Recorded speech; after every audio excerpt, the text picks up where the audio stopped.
की कोयला राजधानी धनबाद में चुनावी सरगर्मी तेज हो गई है। एक ओर जहां भाजपा ने अपने दबंग बाघमारा विधायक को लोकसभा चुनाव का प्रत्याशी घोषित कर उनके लिए वोट मांग रहे हैं, वहीं भले महागठबंधन के अब तक अपना प्रत्याशी घोषित नहीं किया हो, पर चुनाव में इस बार थर्ड जेंडर की भी एंट्री सबको चौंका कर रख देगी। थर्ड जेंडर कोयलांचल संघ के अध्यक्ष भी अब सियासी जंग में अपनी किस्मत आजमाने के लिए उतर चुकी हैं। वर्तमान राजनीति में थर्ड जेंडर की भागीदारी शून्य है, जबकि एक समय ऐसा था जब देश की पहली ट्रांसजेंडर विधायक और महापौर मध्य प्रदेश से निर्वाचित हुए थे। ट्रांसजेंडर कमला बुआ और शबनम मौसी के प्रतिनिधि बनने के बाद से ही देश में एक नई राजनीति की शुरुआत हुई थी। इन दोनों ही ट्रांसजेंडर्स ने समाज को समता समानता का संदेश दिया था, लेकिन बदलते वक्त ने थर्ड जेंडर को राजनीति से बाहर कर दिया। पर इस बार झारखंड के कोयलांचल में थर्ड जेंडर की चुनावी मैदान में दावेदारी ने समाज में जान फूंक दी है। कोयलांचल के थर्ड जेंडर संघ की जिला अध्यक्ष सुनैना सिंह इस बार लोकसभा चुनाव में अपना ताल ठोक दी है। कल तक जो सभी को दुआएं देने वाले हाथ उठा करती थी, आज वही हाथ जो मजबूत करने के मकसद से ट्रांसजेंडर अपनी अध्यक्ष सुनैना सिंह राजपूत के लिए वोट मांग रहे हैं।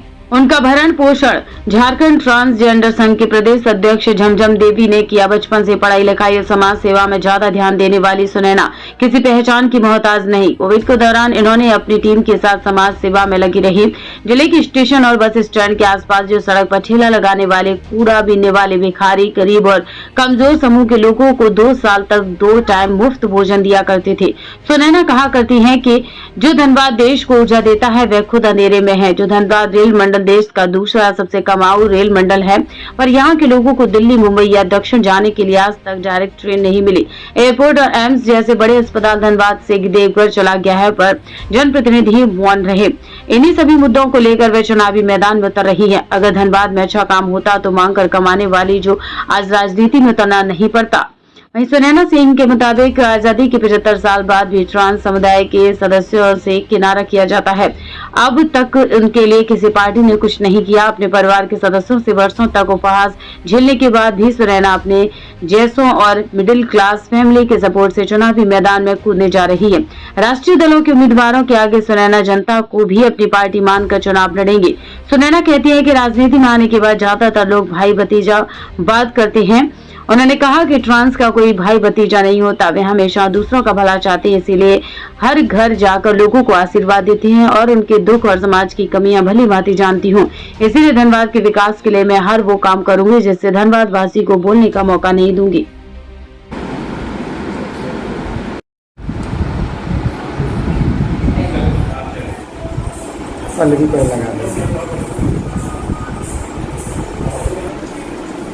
हेलो,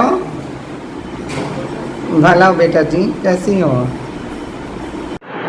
धनबाद संसदीय क्षेत्र में आप लोकसभा प्रत्याशी की उम्मीदवार हैं जी। खुद को किया है, क्या लगता है कि धनबाद बहुत बड़ी चुनौती है? कई बड़ी बड़ी पार्टियां जो है अपनी उम्मीदवार उतार रही है, ऐसे में आपकी जीत कैसे सुनिश्चित होगी, क्योंकि आपकी कांटे की टक्कर हुई? कांटे की टक्कर तो सही बात है, कांटे की टक्कर है। मुझे अपने माँ बहनों पे पूर्ण विश्वास है और सबसे पहले सारे मीडिया प्रभारी भाइयों को मेरे तरफ से जय हिंद, जय भारत और सबको प्रणाम। और रह गया बात तो कांटे की टक्कर, तो मुझे अपने पब्लिक पे, अपने धनबाद के, अपने झारखंड के वासियों पे, धनबाद के वासियों पे पूर्ण विश्वास है, खुद से ज्यादा, कि वो मुझे जिताएंगे और दिल्ली पहुंचाएंगे।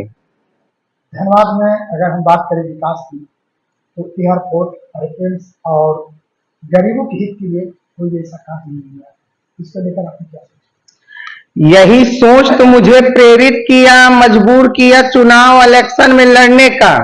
अगर विकास हुआ रहता, अच्छी शिक्षा रहती धनबाद में, अच्छा कॉलेज खुला रहता और अच्छा हॉस्पिटल रहता, एयरपोर्ट रहता, दिल्ली बंबई जाने की साधन की गाड़ी खुलती यहाँ से, तो एक किन्नर को क्या दरकार था इलेक्शन लड़ने का? मैं तो मांगने खाने वाली जात हूँ। लेकिन आज भी हम लोग जब किसी के घरों में जाती हूँ तो 10 लोगों से रोज मिलना है हमारा। उनका प्रॉब्लम, उनकी समस्याएं, दीदी कम ले लो, दीदी ऐसा कर लो, देखो मेरे साथ ऐसा प्रॉब्लम है, सबका सुन सुन करके दिल एकदम अंदर से गजब लगने लगता है कि अरे बाप रे, लोग अच्छा खासा घर है, मकान है, अच्छा खासा कमाते, फिर भी इन लोग को इतना तकलीफ है। इनकी समस्या, फिर मिडिल क्लास के नीचे भी जाती हूँ तो वही प्रॉब्लम, उससे नीचे जाओ तो कहने की बात नहीं हो, तो सबको पता है कि क्या होता है। और क्या किस तरह से धनबाद का आम जनता जी रहा है। किसी को सुभित पानी स्वच्छ नहीं मिलता, किसी को ठीक से राशन नहीं मिलता। केंद्र सरकार तो हमारे लिए बहुत योजना लगाती है धनबाद के लिए, लेकिन बीच में बिचौलिए खा जाते हैं, नहीं पता नहीं क्या खा जाता है कि यहाँ का पब्लिक को किसी भी चीज का कहाँ प्रोटेक्शन मिलता है, कोई चीज में तो है नहीं ऐसा। दिल्ली जाते हैं तो धनबाद के लिए क्या विकास कार्य मैनिफेस्टो होता है? मैं मैनिफेस्टिवल अपने मुंह से कहूंगी नहीं कि मैं ये करेंगे, मैंने तो पहले ही कहा। और नेताओं के तरह मैं ये नहीं कहूंगी कि आपके लिए गंगा जी खुलवा दूं, तो आपके लिए नहर चलवा दूं, तो आपका मकान अच्छा होगा, तो आपका दुकान अच्छा होगा। सबसे पहले जो फुटपाथ पे गरीब लोग का दुकान उजाड़ा जाता है अतिक्रमण के अनुसार, सफाई के अनुसार, वो चीज पे कंट्रोल करवाऊंगी, जिससे 2 रोटी कमा खा सकता है, गरीब जी सकता है। वो चीज को रोक लगाना है मुझे। और दूसरा सबसे अहम बात, अच्छी शिक्षा और अच्छा रोजगार मुझे धनबाद में लाना है, ताकि कोई किसी का क्या बोलते उसको, किसी पे डिपेंड ना रहे। अच्छी शिक्षा होगी, अच्छा रोजगार होगा, तो क्यों लोग बाहर जाएंगे धनबाद को छोड़ के। कोयले की राजधानी है कोयलांचल, भारत का दूसरा स्थान है इसका, फिर रोजगार में और शिक्षा में और स्वास्थ्य में क्यों इतना पिछड़ापन है। अगर ये सब पहले होता तो मुझे ये सब करना ही नहीं पड़ता। और रह गया बात, तो मैं अगर जीत के दिल्ली गई तो सबसे मेरा काम पहला होगा यही शिक्षा और रोजगार, यही मेरा काम होगा 2 पहले। देखिए जैसा कि आपने कहा कि यहाँ एयरपोर्ट और पानी की समस्या बहुत बड़ी है। एयरपोर्ट और पानी की समस्या तो है ही, उसे तो सुधारा ही जाएगा। और जहां तक हो सके मुझसे एयरपोर्ट और एम्स जैसा हॉस्पिटल, स्वास्थ्य केंद्र यहाँ बनवाने का, यहाँ लाने का मेरा पूर्ण एकदम अंतरात्मा से स्वेच्छा होगा, और मैं ये चीज करवा के रहेंगे।